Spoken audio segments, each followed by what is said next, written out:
심리를 동행하고 라는 제목으로 하나님의 말씀을 증거하겠습니다. 우리가 지금 예수님께서 악한 자를 대적하지 말라라고 하는 말씀의 실천 사항들을 보고 있는데, 우리가 지난주에는 또 너를 고발하여 라는 말씀을 우리가 봤거든요. 바로 전절이었던 5장 40절이었습니다. 한번 같이 한번 보면 볼까요? 5장 40절 시작. 또 너를 고발하여 속옷을 가지고자 하는 자에게 겉옷까지도 가지게 하며 그랬어요. 자, 여기서 중요한 건 속옷 겉옷이 아니라 고발이라고 그랬죠. 고발을 당해본 분들은 이 얼마나 큰 무게인지를 알아요. 이게 그냥 요청이 아니고 뺏어가는 게 아니고 고발을 했다. 고소와 고발이 들어간 것은 굉장히 삶에 큰 피해를 줍니다. 어마어마한 상처를 줍니다. 그런데 그 이유가 뭐예요? 속옷 하나 때문에. 이게 너무너무 이 세상이 얼마나 각박하고 얼마나 결핍되어 있고 얼마나 싸움에 능해진 이 사회가 되었는지를 보여주는 거죠. 우리가 여기서 깨달아야 될 것을 세 가지로 정리했었는데, 첫 번째는 고발은 영적 싸움을 말한다는 거였어요. 고발은 영적 싸움이다. 왜 고발하는가? 이게 중요한데, 세상 사람들은 목적이 같아요. 그래서 고발을 할 필요가 없어요. 그냥 치고받고 싸우면 돼요. 누가 이기냐 지느냐가 중요하니까. 그런데 예수님은 고발했단 말이에요. 왜냐하면 예수님은 감당이 안 되니까. 예수님의 하나님의 아들로서의 그 영역을 감당할 수 없는 그 당시 종교 지도자들은 예수님을 고발하여 그를 죽여버립니다. 그런데 마찬가지로 예수님을 따르는 자들을 세상은 감당할 수가 없기 때문에 고발한다고 했죠. 그래서 여러분, 이 고발하다라는 단어가 크리노라는 단어인데, 크리노는 재판한다는 뜻도 있지만 여기에는 크리노에는 더 많이 쓰이는 뜻은 비난한다, 헐뜯는다는 뜻이 있어요. 그러니까 세상은 우리를 끊임없이 고발하는데 이 고발에는 비난하고 헐뜯는 게 들어있다. 즉 세상이 교회를 고발하고 교회를 헐뜯는 이유가 있다는 거예요. 왜? 감당할 수 없으니까. 여러분, 세상이 교회를 만만하게 보면 그냥 밀어버리면 돼요. 무시하면 돼요. 그런데 계속해서 교회를 비난하고 헐뜯고 정말 요만한 문제라도 하나 발견되면 크게 뻥튀기 해서 마치 교회가 다 그런 것처럼 그렇게 몰아가는 이유가 뭐가 있나? 감당이 안 되니까 그런 거거든요. 여러분, 한 가지 참 재미있는 건요, 기업 중에 한 기업이 문제를 일으킨다고 해서 기업을 싸잡아 욕하지 않아요. 자동차 한 대가 교통사고를 냈다고 자동차를 다 싸잡아 욕하지 않아요. 그런데 교회는 한 교회가 문제가 생기면 거봐, 교회는 다 그래, 교회 가지 마, 이런 식으로 교회를 다 싸잡아 욕해요. 거의 그렇게 욕먹는 거의 유일한 집단은 교회밖에 없어요. 그렇잖아요. 아빠가 때린다고 모든 아빠는 다 나쁘니까 너 집에 들어가지 마, 이런 집은 없잖아요. 엄마가 용돈 좀 덜 준다고, 야, 엄마는 다 나쁜 사람이니까 너 집에 가지 마, 아무도 그렇지 않아요. 그런데 교회는 어느 목사님이 뭐 좀 잘못했댄다 하면 거봐, 목사는 다 저래, 야, 너희는 목사도 그럴 거야, 교회 가지 마, 이런 식으로 나온단 말이에요. 왜 그런가? 헐뜯고 비난하고 고발하는 이유는 뭔가 감당이 안 되니까. 세상이 감당할 수 없는 믿음을 교회는 가지고 있기 때문에. 그래서 저는 그런 마음이 들어요. 공격하면 할수록 우리의 진리는 더 견고해진다. 그래서 우리가 믿는 진리, 하나님과 예수 그리스도, 죄를 이기는 구원에 대한 십자가의 진리는 더 견고해질 줄로 믿습니다. 자, 그러면 세상은 왜 고발한다고요? 두 번째 이유는, 고발하는 이유는 고작 속옷 한 벌 때문이다 라고 하는 거였어요. 속옷을 가지려고 고발한다고 그러잖아요. 속옷 별거 아니잖아요. 이 당시에도 그렇고 지금도 속옷은 별거 아니에요. 아무리 비싸봤자, 그래요, 명품 같은 거 몇만 원, 몇십만 원 있을 수 있지만 보통 입는 속옷은 얼마 안 해요. 게다가 속옷까지 거 뭐 좀 기워 입어도 되고 좀 빨아 입어도 되고 아니면 줘버려도 상관없어요. 없어도 뭐 지장 없어요. 그러나 그 속옷 한 벌을 갖자고 세상은 우리를 끝까지 물고 늘어진다. 왜 그러는가? 세상은 그만큼 결핍되어 있기 때문에 얻을 수 있는 게 없어요. 세상에서는 더 이상 기쁨도 없고 만족도 없어요. 그러니까 어떻게든 교회를 흠집내서 그걸로 속옷밖에 안 되는 기쁨이라도 누리려고 하는 거예요. 세 번째는, 그래서 고발을 이기는 힘은 어디에 있다고 그랬어요? 겉옷까지 내어주는 사랑에 있다라고 했습니다. 즉 고발을 이기는 힘은 속옷을 지켜내는 게 아니고, 속옷 싸움하는 게 아니고, 야, 네 거 내놔, 내 거 못 줘, 이게 싸움이 아니라 겉옷까지 내어주는 사랑. 겉옷은 바로 자기의 신분증이라고 그랬죠. 입을 수 있는 재질이 따로 있고 색깔이 따로 있을 정도로 자기의 신분증 역할을 했던 그 겉옷을 상대방에게 내어주는 그 사랑이 이겨낼 수 있는 방법이다. 그래서 지난주에 어떤 분들은 줘버려 그것만 기억하는 분들도 있더라고요. 예, 지난주에 제가 좀 흥분했어요. 줘버려. 예, 여러분 줄 걸 주면 마음이 편해져요. 줄 걸 주면 그때부터 인생이 참 아름다워져요. 기품이 있어져요. 그런데 주면 되는 걸 안 주고 잡고 있으면 끝까지 그 인생이 참 비참해진다. 그래서 지난주 우리는 이 말씀을 나누면서 우리가 겉옷까지 내어주는 사랑을 할 수 있는 이유는 뭐였어요? 받았으니까. 바로 예수님이 그런 사랑을 우리에게 해주셨죠. 우리는 예수님한테 우리를 위해 죽어달라고 한 적이 없어요. 하나님이 죽으셔서 우리가 구원받게 해달라고 한 적이 없어요. 우리는 그냥 우리 죄의 문제, 고통의 문제를 해결해 달라고 했을 뿐이에요. 그냥 속옷달라고 했어요. 그런데 예수님은 우리를 위해 이 땅에 오셔서 죽으셨어요. 십자가에 죽으시고 부활하셨어요. 이 모든 과정은 속옷달라는 자에게 겉옷을 내어주는 예수 그리스도의 사랑이었다. 그래서 우리가 그 사랑을 받은 자로서 우리도 이제는 속옷달라는 세상을 향해서 우리는 겉옷을 내어줄 수 있는 하나님의 사람들의 반열에 오르게 되었다는 거예요. 그래서 하나님 믿는 사람이라면 어떻게 살아야 되는가? 바로 속옷 싸움하는 세상 가운데에서 그 속옷을 뛰어넘는 겉옷을 내어주는 사랑을 하며 살자는 말씀을 지난주에 우리가 나눴습니다. 자, 기억나시죠? 자, 오늘은 이제 41절 말씀으로 들어가도록 하겠습니다. 우리 오늘의 본문 마태복음 5장 41절 말씀 다시 읽습니다. 같이 읽습니다. 시작. 또 누구든지 너로 오래를 가게 하거든 그 사람과 심리를 동행하고. 아멘.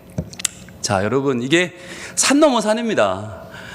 왼쪽 뺨 때렸더니 오른쪽 뺨 때렸더니 왼쪽 뺨 내어줘야죠. 네, 고발에 속옷 내놓으라 그러니까 걷어줘야죠. 거기다가 또 이제는 억지로 오래를 가게 해요. 억지로 가게 한단 말이에요. 세상에 억지로 하는 거 좋은 사람이 누가 있습니까? 억지로 오래를 가게 하는 것 자체는 이거 폭력이죠. 갑질이죠. 그런데 여기에 인간적인 마음은 어떻게 돼요? 당연히 대항해야 하고 당연히 대적하고 나는 못 가라고 해야 맞는 거 아니에요. 네가 언제 나한테 말이야 1리라도 가준 적 있어? 1리 1리도 같이 안 가준 주제에 5리를 같이 달래? 여러분 5리는 2kg예요. 2kg인데 이 2kg를 이 당시에는 뭐 차가 있어요, 뭐 자전거가 있어요, 아무것도 없잖아요. 걸어가야 되는데 5리를 억지로 가자, 이거 굉장히 힘든 일이고 거기 2kg 갔다 오면 그걸로 그날 하루 일은 다 공치는 거예요. 그렇다면 그 사람에게 5리를 가자는 사람에게 심리를 동행한다, 이거 말은 무슨 말일까? 정말 예수님이 우리를 시험에 들게 하려고 그러시는 걸까요? 야, 예수 믿는 거 이래가지고 어디 믿겠나. 예수님 믿으면 오래를 가자고 하던 사람이 있다가도 내가 예수님 믿으면 그 사람이 잘못했습니다, 편하게 쉬십시오 이러면서 자기 혼자 갔다 와야 되는 거 아니에요. 근데 예수를 믿었는데 예수 믿는다는 것 때문에 나는 거부도 못하고 나한테 아무나 찾아와서 막 오래를 가자 우리 가자 그러면 나는 심리를 가져야 된다면, 그러면 나는 뭐 그 사람들의 봉인가? 나는 뭐 바보 천치인가? 어떻게 이렇게 살아야 되는가? 우리의 마음은 점점점 어려워져요. 그래서 예수님 믿는 걸 다시 한번 고려해 봐야겠다는 생각이 또 한 번 들게 되는 거죠. 그렇다면 주님은 우리에게 왜 이런 말씀을 하셨는가? 왜 억지로 오리를 가자고 하는데 그 억지로를 아시면서, 이게 좋은 뜻이 아닌 줄 아시면서, 이게 친절하지 않은 말인 줄 알면서도 여기에 심리를 그 사람과 동행하라고 말씀하시는 이유는 과연 어디 있는가? 여러분, 심리를 동행하려면 4km예요. 2km도 힘든데 4km를 가라? 아이고, 참, 이 건강이나 해당될 때는 또 모르겠는데, 여러분 조금 나이 많으시고 무릎이 이제 쑤셔 오시고 허리가 아파 오시면 4km 걷는 거 보통 일이 아니에요. 이거 할 수 있는 일이 아니에요. 자, 왜 그렇게 말씀하시나? 먼저 첫 번째 의미를 한번 같이 한번 읽어보겠습니다. 첫 번째, 시작. 억지로 가도 풍성하게 가는 길이 있다 하는 거예요. 억지로 가는 길, 여러분 이거 좋아하는 사람은 아무도 없어요. 그런데 우리는 사랑으로 하는 것만 풍성한 줄 알아요. 풍성하게 사랑하고 풍성하게 내가 그 사람을 위해서 헌신하고, 이것은 좋아하지만 우리는 억지로 하는 길은, 풍성한 길은 없다고 믿는 거예요. 억지로 하는 건 억울한 길이고, 이건 원통하고 분한 길이고, 이거는 참을 수 없는 길이다. 그런데 주님은 억지로 가는데 풍성하게 가는 길이 있다. 무슨 말이냐면, 여기서 억지로 가게 한다는 뜻, 이 단어가 앙가류오예요. 앙가류오. 아, 참 말이 외우기 좋지 않아요? 억지로 강요한다. 안 가려. 예, 안 가려. 우리말과 참 비슷해요. 안 가류오가 이게 헬라어인데 억지로 끌고 간다는 뜻이에요. 억지로 가게 한다. 안 가류. 근데 이 안 가류오라는 말이 어디서 나왔냐면 이게 페르시아 말이에요. 지금의 이란이죠. 이란 말인데 안 가류오가 뭐냐면 왕의 이 명령을 전달할 때 왕이 뭔가 서신을 쓰면 전달을 해야 되는데 페르시아가 너무 넓어요. 이란이 정말 넓어요. 제국이. 그러니까 이 명령을 받은 사신이 가다가 중간에 지쳐서 못 가요. 그러면 이거를 누구에게 전달해야 돼. 그런데 그 사람이 미쳤다고 자기 일이 있는데 가겠어요? 그 사람을 가라고 시키는 이 명령이 안가리오예요. 이거 왕의 명령이니까 반드시 전해야 됩니다. 빨리 가세요. 라고 말하는 게 안가리오예요. 그렇게 해서 그 서신이 전달되고 해서 결국 가고자 하는 목적지까지 가게 되는데, 자, 그 페르시아의 습성을 누가 이어받았나? 로마가 이어받은 거예요. 로마가 그걸 이어받아서 안가리오라고 하는 전통을 만들었는데 그게 뭐냐면, 아시는 대로 로마 군인들은 그 당시 모든 세계를 지키는 세계의 군인입니다. 그런데 그들이 전쟁이 나거나 반란이 일면 재빨리 그 전쟁터로 나가야 돼요. 출동해야 되는데 5분 안에 출동해야 되는데 그들이 어떤 짐을 가지고 있었죠? 그들이 갑옷과 창과 방패와 군장을 싸면 완전 군장이면 40kg예요. 40kg의 짐을 지고 곧바로 뛰어서 전쟁까지 가야 되는 거예요. 이게 너무 힘든 거예요. 그래서 이들에게, 이 로마 군병들에게 허락된 이들의 할 수 있는 권한이 뭐냐? 이게 안가리오입니다.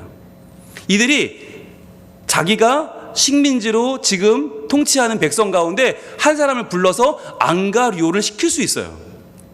그런데 이 안가리오가 너무 남용되면 어떻게 될까요? 로마군이 기강이 해이해지겠죠. 근데 출동하는 내내 남 시키고 자기는 뭐 여유 있게 걸어가면 이게 싸움이 되겠어요? 그러니까 그 규정을 정했는데 그게 올이에요. 2kg예요. 그래서 2kg마다 표시를 해놨어요. 2kg마다. 그래서 2kg가 되면 우리나라 옛날에 마패 들고 가면 마패 말 바꿔주면 또 가서 또 말 바꾸고 하듯이 그렇게 2kg마다 그 안가리오를 다시 바꾸도록, 즉 사람을 다시 불러서 그 안가리오를 시키도록 만든 지점들이 표시되어 있었다고 하는 거예요.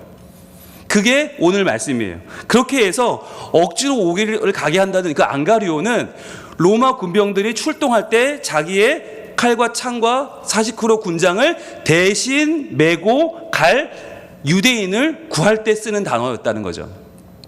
자, 그런데 이 말씀을 그럼 어떻게 해석해야 되는가? 윌리 윙크라는 사람이 사탄의 체제와 예수의 비폭력적 저항이라고 하는 책을 썼어요. 제목이 되게 어렵죠. 사탄의 체제와 예수의 비폭력적 저항. 이 책에서 뭐라고 해석을 했냐면 굉장히 유명한 해석인데, 이 당시에 오리 2kg를 제한한 로마의 법은 어떤 부수조항이 있는가? 2kg를 딱 맞춰야 되는데 조금 넘을 수는 있다. 그러나 4kg까지 가면 안 된다라는 법이 있었다는 거예요.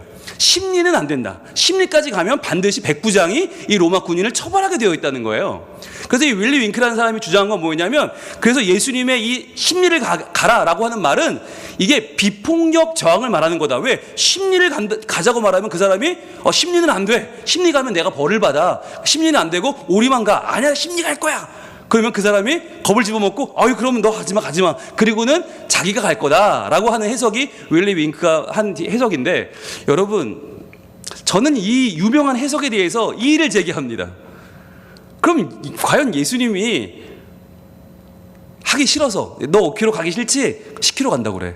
그러면은 걔가 겁을 집어먹을 거야. 10km는 안 돼. 나 벌 받아. 그러면 그래, 거봐 너 못 시키면서 왜 그래? 딴 사람 알아봐. 그리고 가라고 했었을까요? 그런 뜻일까요?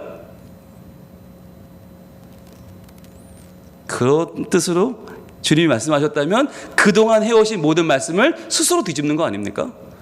저는 그건 아닌 것 같아요. 여기서 말하는 심리까지 가져라, 무슨 뜻일까? 여러분, 심리를 갈 수 없어요.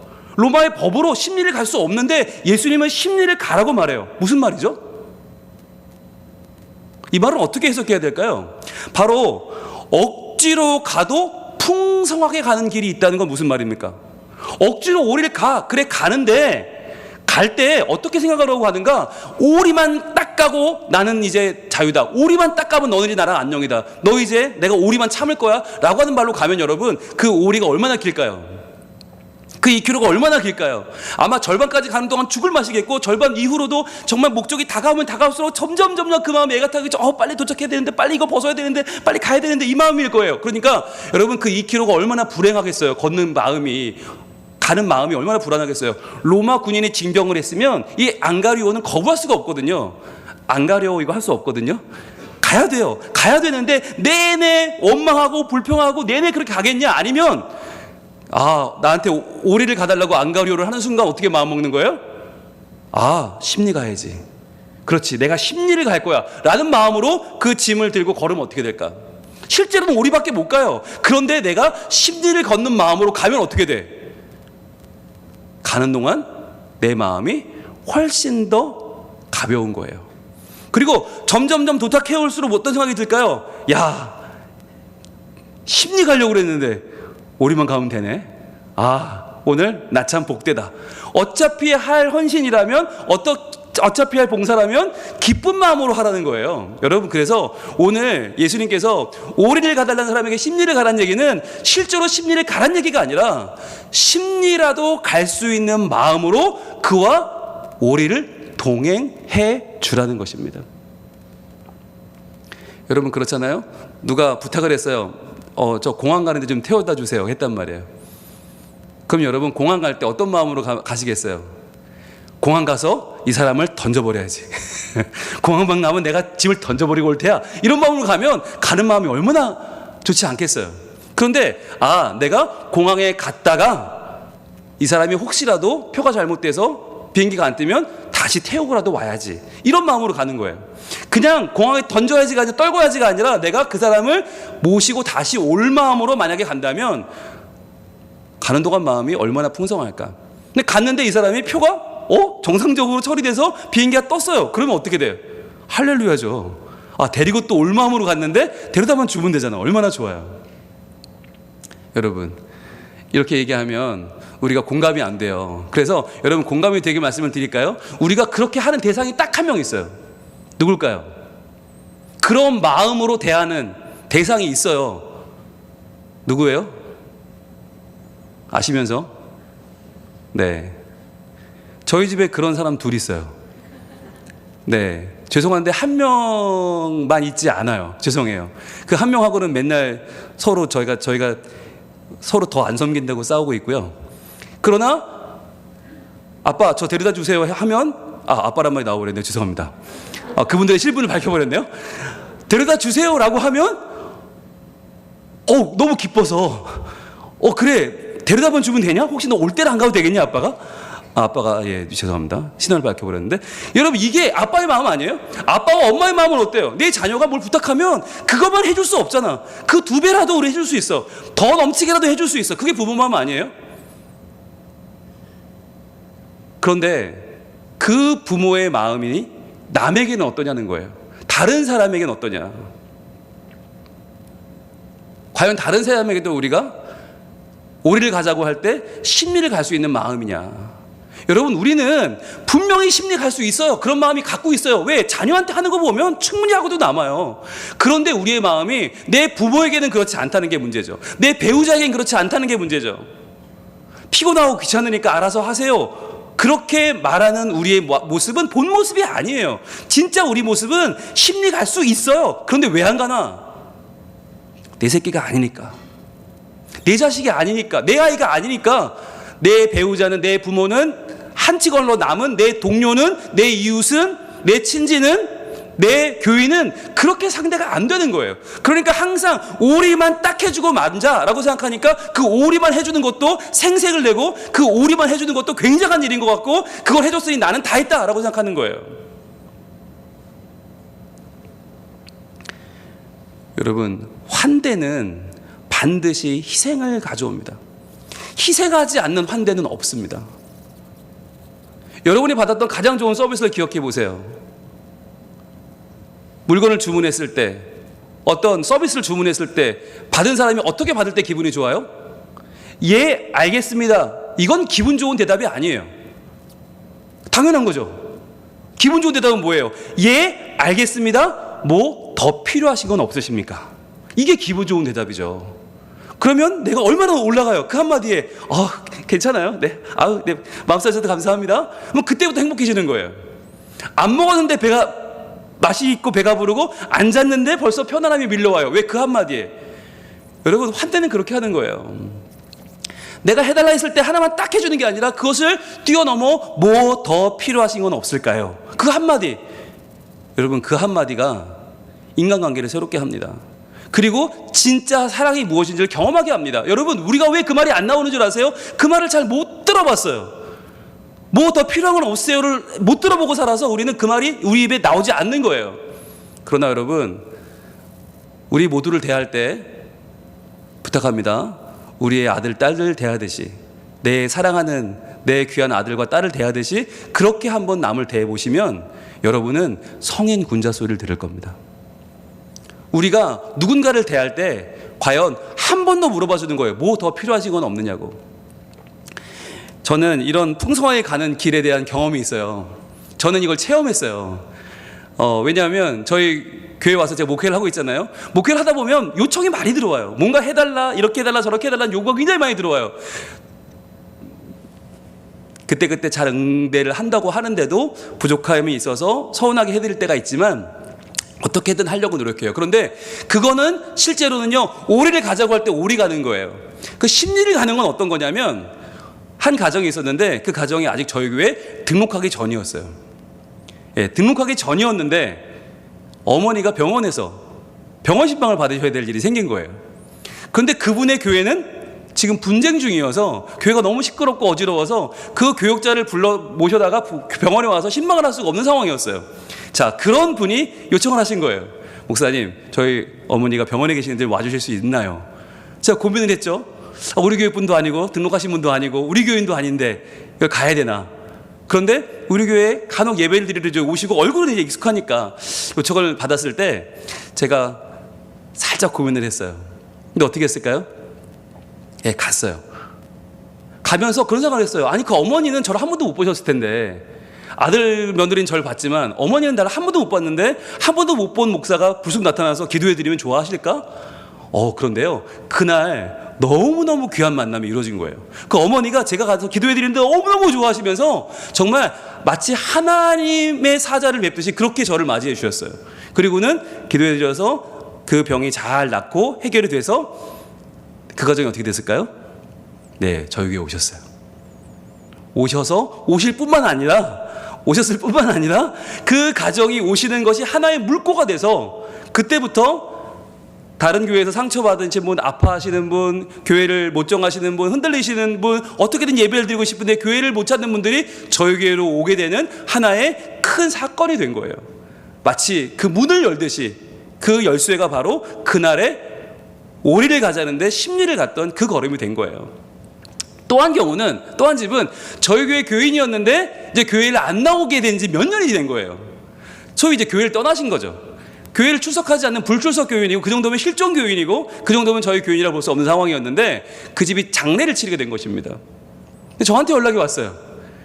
근데 저는 한 번도 얼굴도 본 적이 없죠. 원로 목사님 때 그때 교회를 떠나신 분이기 때문에 저는 얼굴도 본 적이 없는, 이름도 처음 들어보는 분들이 장례를 치러야 한다는 거예요. 그래서 이야기를 듣고 고민을 했죠. 이거 우리 교인도 아닌데 어떻게 해야 되나. 그런데 역시 오리를 가자는데 심리를 가는 마음으로 갔어요. 갔더니 그 발이 나는 날이었는데 곡 닦고 가족 외에 아무도 없는 거예요. 아무도. 순간 너무 마음이 아팠어요. 만약 이분들이 교회를 안 떠났다면 이 자리가 우리 성민 가족들을 꽉 찼을 텐데, 우리 성민교회 가족들이 가득 차서 찬양하고 기도하고 정말 너무너무 은혜롭게 이 마지막 장례식을 했을 텐데 마음이 너무너무 아픈 거예요. 그래서 그 자리에서 제가 우리 모두의 역할을 제가 대신 감당하기 위해서 열심히 설교하고 열심히 기도하고 열심히 위로하고 열심히 축복했어요. 어떻게 됐을까요? 네, 지금 저희 교회 잘 나오고 계세요. 아주 잘 나오고 계세요. 그래서 첫 번째 소개했던 가정은 저희 교회 찬양대를 열심히 하고 있고, 두 번째 소개한 가정은 저희 교회 교사를 열심히 하고 있어요. 그래서 찬양대의 주축이 되었고 교사의 주축이 되었어요. 저는 지금도 생각하면 그때 목사님 와주실 수 있나요? 했을 때 우리 교인도 아닌데 내가 거길 가나? 굳이 우리 교회도 바빠 죽겠는데 내가 매일 월화수목금 또 새벽기도 해야 되고 수요예배 주일 예배 게다가 대신방 해야 되고 아유 피곤해서 안 되겠어요. 훈련학교 하사품 얼마나 많은지 아세요? 라고 했으면 아마 오늘날에 이러한 찬양대는 없었을 겁니다. 그리고 우리 교회 교인 옛 교인 장례 치러달라는데 아유 제가요 바빠서 이랬으면 아마 지금의 그 교사분들은 아마 없었을 거예요. 그분들 이후로 또 더 많은 분들이 돌아오셨고 그래서 또 저희 교회가 하나님의 은혜를 경험하는 큰 복을 누렸어요. 그래서 그렇게 보면 여러분 이게 그냥 예수님이 너희 손해봐라 너희 바보가 되라 라는 말이 아니에요. 여기에는 뭐가 담겨 있냐, 정말 풍성하게 가는 길이 있다는 거예요. 억지로 가는데 풍성하게 가는 길이 분명히 있다. 그러니까 여러분 신앙의 포인트는 어찌 보면 억지로에 있어요. 때로는 기쁨으로 할 수 있지만 그러나 억지로 감당할 때 그 감당함에 하나님은 풍성함을 더하여 주신다는 것을 반드시 기억할 수 있길 바랍니다. 두 번째는 예수님도 억지로 가신 길이 있다는 거예요. 우리만 그런 게 아니라 예수님이 억지로 가신 길이 우리에게 구원이 되었어요. 여러분 우리는 예수님 그러면 뭐든지 다 자발적으로 하시는 줄 알아요. 예수님에 대한 환상이 있어요. 그런데 여러분 그렇지 않아요. 왜냐하면 예수님은 100% 하나님이시지만 100% 사람으로 오셨어요. 그래서 예수님도 억지로 가신 길이 있단 말이에요. 우리 한번 유명한 말씀이죠. 한번 보겠습니다. 마태복음 26장으로 가봅니다. 마태복음 26장 38절에 이런 말씀이 있어요. 예수님이 십자가를 앞에 놓고 기도하실 때 겟세마네에서 기도하실 때 이렇게 기도하십니다. 마태복음 26장 38절 말씀. 이에 말씀하시되 내 마음이 매우 고민하여 죽게 되었으니. 예수님도 마음이 너무너무 고민이 되고 죽게 된 때가 있었단 말이에요. 이거 죽을 정도로 힘든 거죠. 왜 힘들었나? 너희는 여기 머물러 나와 함께 깨어있으라 하시고. 이 말이 뭐예요? 기도해달라는 거예요. 야 너희 셋이 좀 같이 기도해주면 좋겠다. 너무 힘들다. 그러면서 뭐라고 기도하세요? 39절 조금 나아가서 얼굴을 땅에 대시고 엎드려 기도하여 이르시되. 너무너무 마음이 아프니까 그냥 엎드려서 그냥 쓰러져서 기도하는 건지 쓰러진 건지 기절한 건지 모르게 기도하시는데 뭐라고 하세요? 내 아버지여 만일 할만하시거든 이 잔을 내게서 지나가게 하옵소서. 여러분 여기에는 밑줄을 한번 쫙 커보세요. 이게 바로 예수님의 인간으로서의 마음이었어요. 억지로 가는 거였어요. 이 십자가를 예수님이 그 순간 너무너무 힘들고 괴로운 이 자리를 가는 게 정말 예수님으로서도 감당하기 쉬운 자리가 아니었다는 거예요. 왜냐하면 모든 인류의 죄를 다 져야 되거든요. 한 사람의 죄만 우리가 덮었어도 얼마나 억울하고 분해요. 얼마나 감당이 안 돼요. 그런데 모든 인류의 죄를 다 받으셔야 돼. 그 잔은 그냥 한 사람의 죄가 아니에요. 모든 이의 죄예요. 너무너무 쓰고 너무너무 무겁고 아프고 두려운 잔이죠. 그래서 이렇게 기도하십니다. 만일 할만하시거든 이 잔을 내게서 지나가게 하옵소서. 그러나 나의 원대로 마옵시고 아버지의 원대로 하옵소서 하시고. 이게 뭐죠? 억지로는 하겠습니다요. 자발적으로는 못하겠는데 억지로는 하겠습니다. 여러분 이게 예수님의 모습이었어요. 그런데 그 억지로 지신 십자가가 어떤 역할을 했어요? 우리를 살리는 구원의 통로가 되었습니다. 여기서 예수님은 우리에게 온몸으로 보여주고 계신 거예요. 야 억지로라도 감당하는 게 얼마나 귀한 줄 아니? 내가 너희한테 정말 그 마음으로 다 기쁨으로 존경하고 기쁨으로 열려서 기꺼이 하라는 거 아니야. 그러나 억지로라도 너희가 해야 될 일을 감당해내면 그 길은 반드시 하나님이 역사하시는 놀라운 길이 된다는 것을 예수님은 온몸으로 보여주신 것입니다. 그래서 오늘 세 번째는 거기서 연결이 돼요. 우리도 억지로 갈 수 있겠죠. 우리도 억지로 가는 길이 있어요. 그런데 그 길을 하나님은 복되게 하신다는 거예요. 이게 오늘의 포인트예요. 우리도 오리 가자는데 심리 가주는 그 억지로 가야 되는 길이 있어요. 분명히 있어요. 그것 때문에 자존심 상하고 그것 때문에 상처받고 그것 때문에 아프고 그것 때문에 잠 못 자고 그것 때문에 가슴을 치는 날들이 얼마나 많아요. 그런데 그 억지로 가는 그 발걸음을 하나님이 복되게 하신다. 거기에 대해서 마가복음에 이런 기록이 있습니다. 찾아봅니다. 마가복음 15장 21절. 마가복음 15장 21절에는 예수님이 십자가 지고 가실 때 그때의 장면을 기록하면서 예수님이 밤새 고초당하시고 밤새 시달리고 맞으시고 채찍질 당하시고 너무너무 힘이 없으시니까 중간에 예수님도 쓰러져요. 자, 마가복음 15장 21절. 예수님이 계속 쓰러지니까 이 로마 군인들이 이러다가 오늘 중에 안 끝나겠거든요. 이거 골고다에 올라가야 못을 박지 가질 못해. 그러니까 어떻게 해요? 마침 알렉산더와 루포의 아버지 구레네 사람 시몬이 시골로부터 와서 지나가는데 그들이 그를 억지로 같이 가게 하여 예수의 십자가를 지우고 그랬어요. 자, 이 시몬은 십자가를 억지로 진 사람이에요. 억지로의 동그라미 해보세요. 억지로 졌어요. 그냥 오리를 가자는 것도 아니고 십자가를 지고 가래요. 얼마나 이 괴로운 길이에요. 여러분, 구레네면 어디냐면 리비아입니다. 지금 아프리카 리비아인데 이 사람은 아프리카에서 온 디아스포라 유대인이에요. 그런데 아프리카에서 왜 왔어요? 유월절 지키려고 왔어요. 그러니까 이 사람 아마 하얀 옷을 때도 하나도 안 묻은 옷을 준비해 왔을 거예요. 그래서 이 유월절 위해서 입고 그 유월절 내가 정말 거룩하게 하나님을 찬양해야지 라고 예배해야지 올라가는데 마침 거기서 이 십자가 행렬을 만난 거죠. 그러면서 어떤 마음이 들었을까? 아, 연루되면 안 돼. 나 여기서 조금이라도 더러운 거 묻으면 부정해지면 나 성전에 못 가. 그러면서 어떻게든 피하려고 했는데 부르는 거예요. 일로 와. 그러면서 그에게 이 십자가를 진 거죠. 자, 십자가를 지는 순간 그 피와 고름과 그 모든 부정한 게 다 묻어요. 그 순간 이 사람은 유월절이 물 건너가는 겁니다. 리비아에서 여기까지 왔는데, 아프리카에서 왔는데 유월절이 물 건너가는 순간 얼마나 이 사람이 허탈했을까요? 누군지도 모르는 이 죄인의 십자가를 대신 지고 말이죠.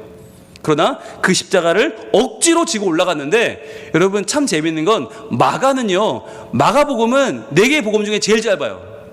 무슨 말이냐면 마가는 굉장히 성격도 급하고 간결하게 쓰기를 좋아해요. 그런데 그랬던 그가 그냥 시몬이 아니고 구레네 사람 시몬이 아니고 어디부터 시작돼요? 알렉산더와 루포의 아버지인 구레네 사람 시몬이라고 써요. 왜일까요?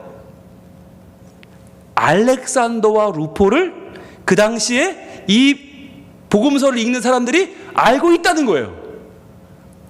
아는 정도가 아니라 아주 잘 알고 있는 굉장히 유명한 사람들의 아버지인 거예요, 이 시몬이. 그래서 일부러 그 간략하게 쓰기 좋아하는 마가가 이렇게까지 이름을 다 거명한 것입니다. 그러면 알렉산더 루포가 초대교회 사람들에게 어떻게 알려졌는가? 로마서로 갑니다. 로마서 16장 13절. 로마서 16장 13절에 보시면 이 사도 바울이 로마 교회에 있는 사람들에게 다 인사를 남겨요. 한 명 인사를 하면서 이렇게 기록합니다. 로마서 16장 13절 같이 읽습니다. 시작. 주 안에서 택하심을 입은 루포와 그의 어머니에게 문안하라. 그의 어머니는 곧 내 어머니니라. 아멘. 여기 루포 동그라미 해보세요. 이 루포가 누구냐면 아까 마가복음 15장 21절에 나왔던 알렉산더와 루포의 아버지 시몬이라고 소개했던 그 아들 루포예요. 그런데 그 루포가 지금 어디가 있어요? 로마에 가 있다는 거예요. 로마에. 그 아프리카에 살고 있는 유대인 루포가 지금 이 바울이 가려고 하는 로마에 먼저 가 있어요. 먼저 가서 그곳에서 지금 로마 교회를 세우고 거기 로마 교회의 큰 일꾼으로 지금 쓰임받고 있는 거예요. 게다가 누구까지? 그의 어머니까지. 루포의 어머님은 누구예요? 시몬의 아내죠. 구레네 사람 시몬의 아내가 지금 로마 교회에 있고 지금 그의 아들 루포가 거기서 로마 교회를 세우는 너무나 귀한 기둥으로 쓰임받고 있다는 거예요. 여러분 이렇게 생각해 보시면 구레네 사람 시몬은 어떻게 살았어요? 오리를 가자고 할 때 억지로 그 오리를 갔죠. 그랬더니 그 아들 루포는요 심리를 간 거예요. 아버지는 그날 잘못 걸려서 십자가를 지고 골고다 언덕을 올라갔지만 그 아들은 그 아버지를 보고 그 아버지의 헌신이 이루어낸 예수 그리스도의 십자가 사건의 그 보혈의 구원을 경험하고는 그는 아프리카에 있던 그가 로마까지 그 먼 길을 간 것입니다. 기꺼이 간 것이죠. 왜요? 주님이 오리를 가라 하는 자에게 심리를 가라 하셨기 때문에 우리 아버지는 예수님 십자가 지고 억지로 골고다 올라가셨다. 그럼 나는 어딜 가야 될까? 나는 저 땅끝으로 그 당시 알려진 로마까지 가서라도 그곳에서 교회를 세우고 그곳에서 신앙을 전파하는 일을 내가 감당해야 되겠구나 라고 하는 마음을 그 아들 루포는 갖게 되었던 것입니다. 여러분 이게 하나님이 일하시는 방법이에요. 여러분, 우리가 하나님의 귀한 일에 헌신할 때, 그 일을 내가 감당하고자 할 때, 비록 여러분 내가 다 못할 수도 있어요. 여러분, 내가 오른뺨 맞으면 왼뺨 돼야지, 어렵죠. 내가 속옷 따라하는데 겉옷까지 주는 거 어려워요. 내가 오리 가자는데 심리 가는 거 어려워요. 그러나 내가 그렇게 못할지라도 그러한 삶을 살고자 하면 여러분, 어떤 일이 벌어지나 우리의 다음 세대가 그 일을 이어간다고 하는 것입니다. 여러분, 이것이 오늘 예수님이 우리에게 주시는 이 말씀 속에 들어있는 너무나 놀라운 신앙의 보석이에요. 우리가 왜 다음 세대 사역을 열심히 하는가? 다음 세대는 중요하고 우리는 안 중요하기 때문이 아니에요. 우리가 다 할 수 없기 때문이에요. 우리가 하나님 말씀을 다 지킬 수 없고 하나님 말씀을 완성할 수 없기 때문에 내가 할 수 있는 만큼을 하면 그 나머지는 우리의 아들 때에서, 우리의 딸 때에서, 우리의 다음 때에서 그것이 이루어질 줄로 믿습니다. 여러분, 저는 꿈을 꿉니다. 이 성민교회가 부산을 건강하게 하고 대한민국을 하나님께로 인도하는 하나님의 이정표로 쓰임받기를 소망합니다. 그런데 우리 때 못 되면 어때요? 우리 때 그렇게 안 되면 어때요? 우리는 그 소망이 우리 다음 세대에게 이어져서 그들이 우리보다 더 헌신되어 그들이 우리보다 훨씬 더 하나님 앞에 바로 서서 이 일을 해나갈 수만 있다면 여러분, 그것은 너무나 아름답고 놀라운 일이 아닙니까? 이 시간에 우리가 그러한 다짐을 하면 좋겠어요. 주님, 제가요 살아가면서 한 번도 오른뺨 맞고 참은 적이 없고, 한 번도 속옷 달랄 때 그 속옷 가지고 싸움 안 한 적이 없고, 한 번도 오리를 가자 그러면 그 오리마저 제대로 가준 적이 없는 내가, 그러나 오늘 이 밤에 작정하게는 주의 말씀대로 주님께 내 주도권을 맡겨드리고 이 말씀대로 순종하며 살아가 보기를 소원합니다. 주님, 구레네 시몬이 그렇게 억지로 십자가를 졌을 때 그 아들이 이렇게까지 로마 모든 이들이 다 알 정도로, 그 당시에 말씀을 듣는 모든 이들이 다 알 정도로 그렇게 하나님께 쓰임받는 자녀가 되었다면, 그러한 사도가 되었다면, 그렇게 하나님의 일에 놀라운 하나님 작품이 결과가 되었다면, 하나님, 저희가 무엇을 아끼고 무엇을 망설이겠습니까? 주님, 우리에게 이 말씀대로 행할 능력을 주시고, 그리고 억지로라도 주의 길을 우리가 풍성히 갈 수 있게 해주시고, 그 길 가운데 하나님의 능력을 보게 하여 주시옵소서. 이 시간에 우리가 그것을 기도하는 마음으로 하나님 앞에 나가길 소망합니다. 우리 찬양할 텐데요, 내 마음의 주를 향한 사랑이 나의 말엔 주가 주신 진리로 나의 눈에 주의 눈물을 채워주소서. 우리 주님이 나를 위해서 기꺼이 가셨던 그 억지로 가신 길, 그러나 그 길이 나를 살리는 길이었어요. 이 시간에 우리가 가는 억지로 가는 그 길이 누군가를 살릴 줄로 믿습니다. 여러분, 우리의 가치는요, 눈물로 씨를 뿌리는 거예요. 눈물로 씨를 뿌리면 반드시 곡식단을 거두고 돌아올 것이라 주님 말씀하셨습니다. 이 시간 우리가 인간관계에서 뿌리는 그 씨앗, 말씀을 들고 복음을 전하는 그 눈물의 씨앗, 내 자녀와 내 가정과 내 이웃을 향한 그 눈물은 반드시 하나님께 거룩한 열매로 돌아올 줄로 믿습니다.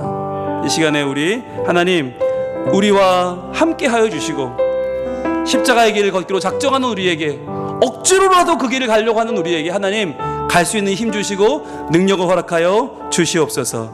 찬양하겠습니다. 내 마음의 주를 향한 사랑이, 내 마음의 주를 향한 사랑이 나의 말엔 주가 주신 진리로 나의 눈에 주의 눈물 채워주소서.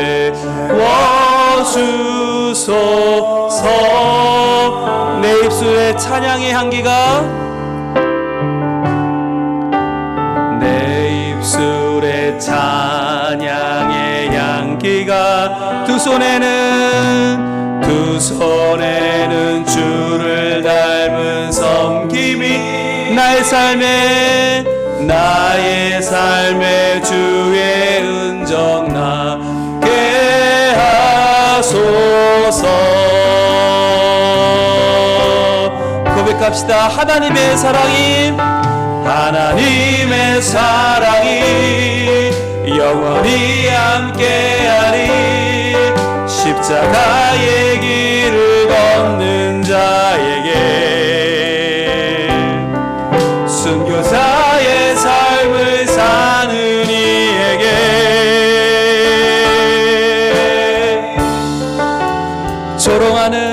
조롱하는 소리와 세상 유혹 속에도 주의 순결한 신부가 되리라. 내 생명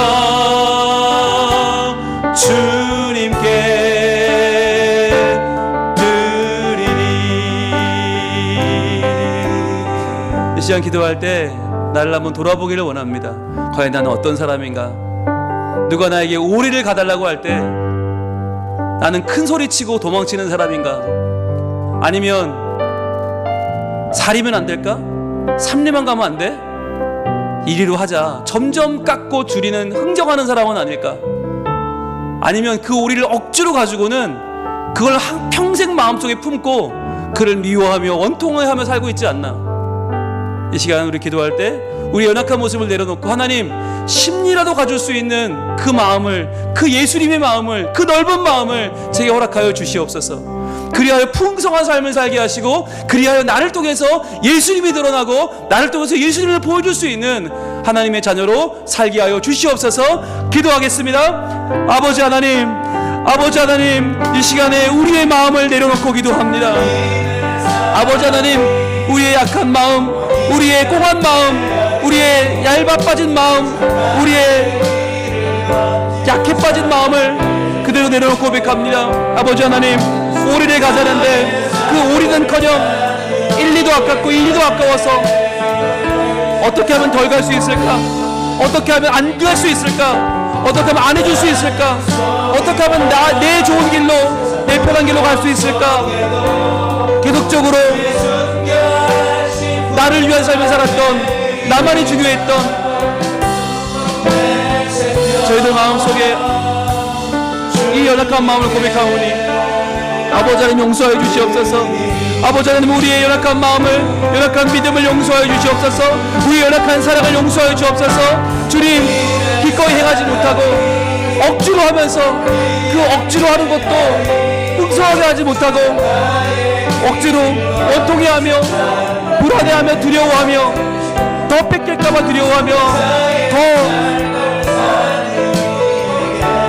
주는 걸 아까워하며 더 내어주지 못하면서 큰 소리치고 생생냈던 우리의 모습을 회개합니다. 아버지 하나님, 용서하여 주시옵소서.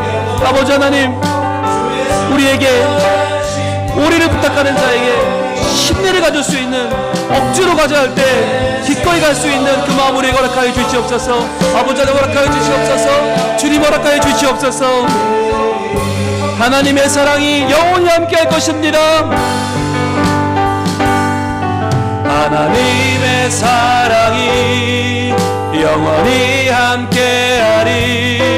십자가의 길을 걷는 자에게, 순교자의 삶을 사는 이에게,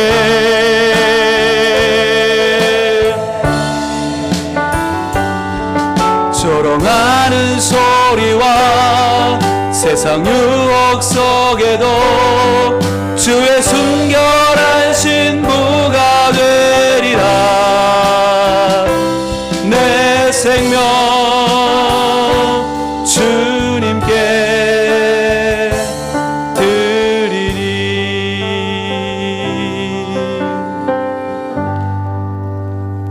오 주님, 우리에게는 사랑이 없습니다. 우리에게는 헌신이 없습니다. 우리는 누가 억지로 그 길을 가달라고 하면 벌써부터 불편하고 절반도 가기 싫고 출발도 하기 싫고 내 시간, 내 열심, 내 건강, 내 열정 내어줄 수 없어서 내 것을 틀어쥐고 사는 욕심장애들입니다. 하나님, 이러한 우리를 용서하여 주시옵소서. 예수님이 우리를 위하여 억지로 지신 그 십자가가, 그 걸어가신 그 길이 우리에게는 영혼을 살리고 우리에게 하나님 자녀가 되고 하나님 나라의 그 놀라움을 보게 하는 구원의 통로가 된 것을 저희는 기억합니다. 그 십자가를 억지로 함께 졌던 구레네 시몬의 그 놀라운 일이 그 아들 루포를 새롭게 하고 그 아내를 변화시킨 놀라운 일이었음을 저희는 이 시간 함께 또 발견했습니다. 주님, 이 시간 우리의 억지로 가는 그 길, 그러나 주님 말씀 순종하여 가는 그 길을 풍성함으로 채워 주시옵소서. 그리하여 우리가 서로에게 내어주는 나의 시간이, 내어주는 나의 마음이, 나의 열심이 또 한 명의 영혼을 살리고 또 한 명의 영혼을 주님께로 인도하고 또 한 명의 영혼을 하나님의 자녀로 견고하게 하는 하나님의 손길이 되게 하여 주시옵소서. 그리하여 그러한 우리 가정 되게 하시고 우리 교회 되게 하시고 그러한 하나님 나라가 우리 가운데 온전히 세워지게 하여 주시옵소서. 예수님 이름으로 기도합니다. 아멘.